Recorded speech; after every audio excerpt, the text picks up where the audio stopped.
In this short tutorial, I'm going to share with you how to uninstall Google Drive on your PC or laptop. So guys, here is my Google Drive right here. Now if you head to your settings, inside the app section, uninstalled apps, head to Google Drive, click on these three dots and select uninstall.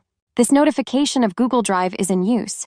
You must quit the program before uninstalling will show up. This means that the application is currently running, and the system cannot uninstall it while it is active. To resolve this, you need to close Google Drive and ensure all related processes are stopped before attempting the uninstallation again.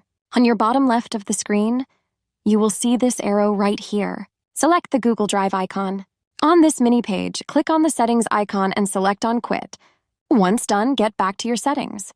Try to uninstall the application again.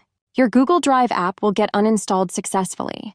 That's how easy it is to uninstall Google Drive on your Windows PC or laptop.